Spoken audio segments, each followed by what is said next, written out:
ছোটবেলায় মাকে দেখতাম কত সুন্দর করে সংসারটাকে গুছিয়ে কাজ করত।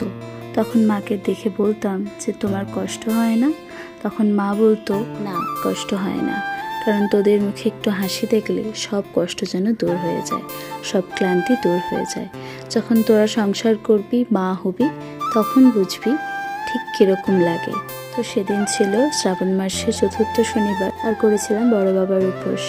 যাই হোক, স্নান করে নিজে একটু টোনার, ময়শ্চারাইজার, সানস্ক্রিন ইউজ করে নিলাম, অ্যাপ্লাই করে নিলাম মুখে ট্যান পড়ে না, আর সানস্ক্রিন তো অবশ্যই অ্যাপ্লাই করা উচিত। চুলটা একটু শুকিয়ে নিয়ে দেখি বৃষ্টি আসছে, তো গিয়ে ছাদে জামা কাপড়গুলো তুলে নিলাম। এবার যাব রেডি হয়ে পুজো দিতে। তো এই শাড়িটা পরছি সেদিনকে, আমি কাজল পরতে একটু বেশি ভালোবাসি।